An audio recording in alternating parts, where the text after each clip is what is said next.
Our creator series continues. I've got Tyson from Let's Talk Jets Radio joining the show today. Tyson, welcome back. This is a pleasure, man. I can't wait for this one. This is exciting. Guys, if you have not subscribed to Let's Talk Jets Radio, seriously, you'll find the link in the description down below. These guys have some of the best game streams that you'll find around. It really is a good time. These guys love talking ball. And I'm excited to hear what you have to say about our New York Jets, Tyson, because right now we're sitting at 6-3 at the bye week. I would have never thought this coming into the season. So where's your head at right now? Dude, I am so fired up, man. I love Victory Monday. I love football. I love Sundays. I love the Jets. I mean, like, dude, I want the Patriots. Like, make the game tomorrow. Like, I'm ready for everything right now. So have you seen the coin flip bracket that we've, the wins and losses? I want to ask your question because this is something that fans have kind of debated a little bit. It's like, all right, would you sign up for the coin flip bracket right now, but you got to lose to the Patriots and the Bears the next 2 weeks? For those of you guys that don't know what this coin flip bracket is, someone flipped a coin, heads or tails, in August and is currently perfect on the Jets' record, has them losing in the AFC Championship game and going 11-6. But we lose to the Patriots and Bears these next 2 weeks. Tyson, would you rather win versus the Patriots and the Bears or go with the faith of the coin? Dude, AFC Championship game, sign me up for that. I'm down, 100% down for that. Dude, I think I'm going the other way. I hate the Patriots so much. Like, we got 8 games left. If we had to win one, it's the Patriot game. Like that's the one for me that I think I'm just so fired up about. But AFC Championship game, oh, how could you not want that? It's just impressive. This team was not supposed to be here. I mean, by all accounts, the Jets, by ESPN power rankings, were ranked 32nd before the season. There's mock drafts with the Jets picking #1 overall. Like, analysts left and right are all wrong. Meanwhile, you got us jamokes hanging out and watching football, and we're like 5.5 for the Jets win total. I'm hammering the over all day. Your boy collected some money on that bet. Very, very happy with where this team's at right now. Yeah, I mean, most Jet fans were saying 8 wins, 7, 8 wins, 9 wins, and we were comfortable with that. They already have 6, but I mean, like, we all kind of expected more than most analysts did. We're being honest. We all did. We talked about it in the preseason. Like, 7 wins was real because they have too much talent. They have a lot of young, exciting talent. They just got to mold together, and they've done that and exceeded all of our expectations. So let's jump into that. Let's talk a little bit about the defensive side of the ball. This is really where our team has kind of grinded its teeth so far. This is a unit. Last year was 32nd in the league in a lot of categories. This year, if you're talking to certain football sites, they have us ranked #1, or at least the consistent realm is top 5, top 10 defense, and it's all a big nod to the 4 guys up front: Quinnen Williams, Carl Lawson, Jermaine Johnson, Clemens, John Franklin Myers, and then the back end in the secondary with Sauce and Reed and Carter and Whitehead and Joyner. Like, this team has just gotten an influx of talent, and the way they've been able to just go from last year to this year and the turnaround they had has just been so incredible. Talk to me a little bit about your feelings towards the defense and kind of what you expect out of each of the units. I mean, it's been impressive, man. They're fast, they're physical, they're aggressive, they're sideline to sideline, they're relentless. I mean, the pass rush is relentless. You bring in Bryce Huff, he comes in, Michael Clemens, Jermaine Johnson. Like, you have closers now. The Jets never had a closer. Like, we had decent defenses, but in the fourth quarter, they fall apart. They wouldn't close out games. You have legitimate pass rushers that can disrupt an offense. Then you have, C.J. Mosley's playing very well. And then the secondary, man, you have 2 Pro Bowl caliber corners. I don't think DJ Reed gets enough credit, to be honest with you, because he's been very good, but he's also been an excellent mentor to Sauce as well, man. And he sets the tone. Like, keep in mind, the third week of the season, he complained about the defense, the communication, all the problems. Guess what happened? The following week, cleaned it all up. Like, that leadership, and then you have the leadership of Jordan Whitehead back there as well. Dude, it is impressive. I think it's better than Rex Ryan defenses because they close out games, man. They're physical and they're stopping people. Like, they get off the field. Like, that's the most important thing. Yeah, I love it. I agree with you. I think this defense, I think this is the best defense I've ever seen a Jet team have. And I didn't live through the sack exchange or anything like that. But when you look at the Rex Ryan defenses, the Revis and Cromartie, like how they were utilized, they were so heavily relied upon to take care of their guys, and then they had exotic blitzes and scheming that kind of created pressure. Now we're only rushing 4, and we're saying, hey, we've got 11 guys. We're going to put our 11 guys against your 11 guys, and we're going to beat you. We're better than you are. And I think the correct term to use for this defense is violent. Like, you look at the linebackers, while they are not like anything crazy to write home about, ꞑ Alexander and Quincy Williams have been just lighting dudes up from a hitting perspective. And CJ Mosley, where did this guy come from? I mean, we saw it like the first game against Buffalo, and then it was kind of like a shell of his former self the last like few seasons. And this year it's just all clicked. And I'm hoping we can restructure his deal and bring him back next year. This team's really impressive. And like you said, DJ Reed, the defense that, like, his leadership that has come about, him talking to the coach. It was the same game that Quinnen Williams went off on White Cotton as well. So the defensive players know they have the talent. And I think now that you're starting to see, you know, that leadership take hold, the gelling starting to take place, there's not one offensive unit in the league that I'm concerned about this defense going against them. No, and it's young energy, man. They all believe, they all bought in, and it's like, and you have Quinnen Williams is playing at an all-pro level, which is important too. So it's like there's so many pieces. Like, you can't focus on one guy. It comes from everywhere. If you take the Giants' point differential and add it to the number 2 team in the Vikings, it equals the Jets' point differential. Yeah. That's how good the Jets have been in the fourth quarter right now. And, you know, it's funny because in the preseason, we were wondering, like, what's the intensity in training camp? You know, we made fun of all the rotations and the platoons and everything else. This team actually gets strong in the fourth quarter. Like, they have that, they're wearing people out in the fourth quarter. They do it on offense, they do it on defense, but they're stealing people's souls, man. Like, they're the fresher team. I mean, they're obviously a younger team, but it's making a huge difference, man. Yeah, I mean, we saw it that last drive against Buffalo. We dictated what we wanted to do. We're like, hey, we're going to run the ball. We're going to eat up a ton of clock. We're going to score at the end of this drive. And they knew it was coming, and they couldn't stop it. It was Herbig, it was Tomlinson, it was Brown, it was McGovern just road grading the way. And whether it was James Robinson or Michael Carter, the Jets were getting it done, and it was impressive to watch just how much that, like, the other team wears down. And maybe that rotation that we were making fun of early in the season, maybe it's not as crazy as it once was. I mean, I still want to see, you know, Quinnen Williams and your best players out on the field as much as possible. But I think part of the reason we won the Denver game was because of that rotation and like the high altitude and keeping guys fresh. And I think it's going to bear fruit towards the tail end of the season. Well, you saw in the fourth quarter, Jermaine Johnson's flying around, Bryce Huff flying around. Like, that's fourth quarter energy. They're all in shape, man. They're raring to go. And that's when you have an offensive line that's tired or guys getting a little bit, you know, a little faded out there. They're attacking, man. And it's relentless, man. We've never had this before. Never. Like, and you see it, like, they chase, even if they get beaten on a tackle or, you know, on a block, they're relentless after the ball carrier. You see Michael Clemens chasing guys down, Quinnen Williams. And when you have guys like Quinnen Williams and CJ Mosley doing that, all the young guys follow. And it's so impressive to watch, man. I would say from top down, from GM to head coach to veteran players to the rookies, lead by example. You look at all the different types of leaders, the guys that Joe Douglas has brought in, the captains from their college football teams, guys that like exude leadership, and the guys that they've kind of, I don't want to say expelled, but they've kind of like pushed out all the negativity with you know, aside from the Elijah Moore stuff that's kind of going on a little bit. But even this past week, Elijah Moore was smiling. He was helping his teammates up off the ground. He was celebrating with his teammates. Like, it seems like even he's starting to come back around and buy back into this. And I think it speaks to the culture shift that we've seen the last 2 years, and not even just like on the field stuff, but you see Whitehead, you see Reed, Tomlinson, all these Ꞑ Alexander, all these guys that are Robert Saleh or you know, came here because of this coaching staff. It's a nice thing to see coming from this Adam Gase era where guys were just avoiding us and just signing big paychecks to try and, you know, retire while being still active. Well, they've embraced the us against the world mentality. They're all like, we're the New York Jets. They're proud to be Jets, dude. They're proud to play for one another. They're fighting for one another. You see it at their games. They're always talking about their teammates. Like, they're united, man. They're a cohesive unit. And the leadership has been phenomenal, man. It's like, and they bought into the coach. They have the coach's energy. They bought into his message. They're reciting half of it, and it's just impressive, man. Like, you can't like not get excited about it because you see after the game they do the win cam or like that. They love this. They're loving this process, and they're loving just proving everybody wrong. All right, getting back into it, I have our co-host here that's going to help us out a little bit. I want to talk about the Jets offense. How are you feeling about this new look Jets offense? We were last in the league in a lot of different categories last year. It seems like we're starting to turn that corner. We have tons of weapons across the board, and we've lost our three top guys in AVT, Corey Davis, and Breece Hall, and it seems like we're still humming right along. What are your thoughts on the offense?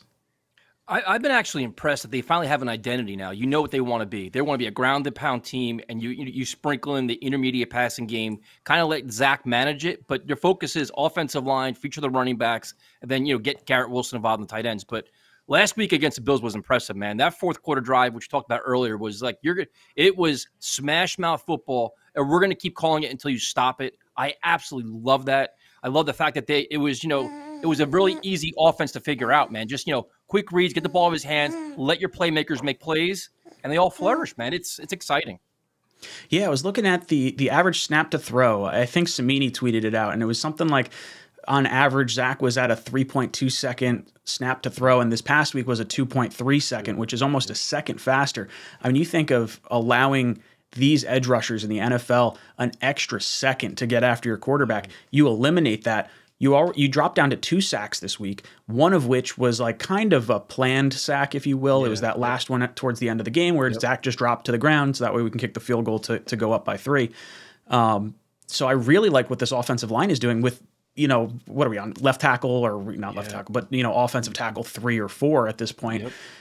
It's fascinating to see. And you mentioned the weapons earlier with the tight ends. We haven't even really seen them get super involved just yet. But the running game, we lose arguably one of the top runners in the NFL in Breece Hall. And the same day, Joe Douglas goes out and gets James Robinson. And it doesn't look like the running game has really missed a beat since that happened. What are your feelings on the acquisition of James Robinson and the running back room in general? I think James Robinson was a statement to the locker room that we're playing to win. Like, Breece Hall went down and everybody lost their breath. You're like, oh, like Jet fans, we're all like just doom and gloom. Like, here we go again. They go out and make a bold move. A guy it's a good running back. He's powerful. You saw glimpses of him last week. And it's like, and I love Michael Carter as well, man. Michael Carter fights for every yard. He's a versatile guy. Can run the ball, can catch the ball. You sprinkle in Ty Johnson. It's a versatile group. They complement each other well. And I just like they fight, dude. This team they fight for everything, dude. They're always shedding blocks. They're always doing things. And it's just like, you see that solid influence, man, where they're hungry, they're physical, and they want to wear you down. They want to steal your soul. They want to prove they're stronger than you are. They want it more than you do. And they're showing it every week. And that Bills game showed it, dude. Like that, James Robinson earned his stripes already. He was just dragging guys. So it's exciting, man. Yeah, I mean, you look at Michael Carter and James Robinson, they complement each other so well. And James Robinson's going to be a restricted free agent at the end of the year. So there's a realistic possibility the Jets' backfield next year could be Breece Hall, Michael Carter, and James Robinson. And talk about a scary three-headed beast for not a lot of money. I mean, you got 2 rookie contracts, and I think I believe $2 million is what the original round tender would be for James Robinson. And I think that's like almost double the amount of money that Carter or Breece are actually making on a yearly salary. It's crazy. But it's going to be awesome to watch that. And then you go to the wide receivers and you see, just 2 years ago, we were considering, Denzel Mims is our number 1 wide receiver. We drafted him in the 2nd round. That's what it's going to be. Well, we go out, we get Corey Davis. You draft Elijah Moore, who hasn't even really been a factor for the most part of the season. And then you go out, you get Garrett Wilson. You bring in Breece Hall. You have the 2 tight ends. You bring back Braxton Berrios. This team is starting to click on all cylinders, and Zach is starting to get some chemistry with Garrett Wilson, which is starting to get really exciting. What are your thoughts on the young rookie wide receiver and the wide receiver class in general? It's exciting, man. I mean, Garrett Wilson is, as advertised, probably better. I mean, he's so competitive. He fights. He kind of got rid of all his drop problem he had early on in the season. But he's a guy you got to count for at all times. Braxton Berrios is very versatile. I think Elijah Moore, according to Salah, is going to be playing in the slot now, which is good. They will get him involved sooner or later. But Corey Davis is Zach Wilson's go-to guy. Like, they have depth, dude. Like, you have to account for so many guys now. You can't you can key on Garrett Wilson. They can go somewhere else. Even Jeff Smith sprinkled in. And then Denzel Mims had an enormous catch last week where he used his size and his strength. He made a big play. It's like, and this is the Mike LaFleur offense, though. If you can run the ball effectively, you can't cover all these guys. It's impossible, dude. And that's not even being a Homer Jets fan. It's like they have legitimate game-breaking talent. You put them in space, they're going to make big plays for you. And it's from 1 to 5 at this point. Yeah, it's incredible. And you talk about like Denzel Mims coming in for that big catch. He's going to be a bigger part of this offense moving forward. Robert Saleh said that like even when Corey Davis comes back, there's a role for Denzel Mims on this team. I'm sort of envisioning it as, Mims and Davis on the outside. And if we could have Garrett Wilson and Elijah Moore play in the slot, that would be lethal if you could get these guys all clicking on all cylinders there. Yeah, of course, man. You have the size of Corey Davis and Mims, and Wilson, those guys over the middle, creating all kinds of mismatches, taking advantage of linebackers and safeties and whatever else you want to do. Or a lot of the times the nickel guy. I mean, there's so many opportunities. And then it's just like Zach's just sitting back there picking ducks, man. Like, all right, just get rid of the ball because somebody's going to be open. There's too many. You can't account for everybody, man. Then you add the tight ends in too, and it's just like, dude, it should be simple. And I'm glad it was simple for him last week. He looked comfortable. It's just like drop back, throw the ball, dude. Don't think, don't run around, don't get fancy. Stay within the offense because the offense will work for you. So let's get on to that. Zach Wilson this past week had himself a nice little bounce back game after it seemed like all of New York wanted to throw this guy out with the bathwater after throwing 3 interceptions against the Patriots.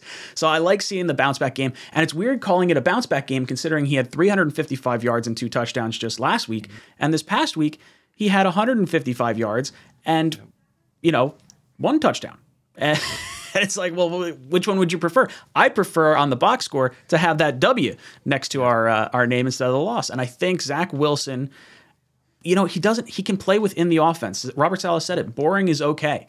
It doesn't have to be, flashy play after flashy play. And him getting rid of the little spins and twirls in the backfield has created more opportunities for our offense to get positive yardage and not have as many throwaways. He had a 72% completion percentage this week, and it probably could have been higher. We had a few drops in there. We had some, an intentional throwaway was in there as well. So Zach's making the right reads, and I think the offense that LaFleur has called for him with the shorter passes has really allowed him to open that up. Talk to me a little bit about your thoughts on Zach Wilson to this point and how they've been calling the offense and what you kind of want to see from him moving forward. Well, I mean, last week with the only limited passing yards, 155, whatever it was, you saw his arm talent in that. The sidearm throws, the quick release, the velocity, all that stuff. That's all you need to see. And the other thing I liked the most was he used his mobility, man. He rolled out, and he didn't force a pass. If it wasn't there, he actually ran for a first down. It's like all these different things, like use his mobility to strength. Don't force passes. Take what the defense is giving you. If he can do that, the bigger, explosive plays will be there. I was frustrated with him the last 3 weeks, just like everybody else. I wasn't calling him a bust, but we knew what he had to improve on. Just make the easy throws. Take what the defense is giving you. Hit the tight end. Hit the check down. You don't have to force these throws. And he's starting to do that. And now you just hope it clicks in, and he keeps realizing, if I stay within the system for now, it's going to work. It's going to help me. You had the running game to support you. You have a great defense to support you. You don't have to be the hero. You don't have to. Just don't make the big mistakes. Don't get reckless with the football.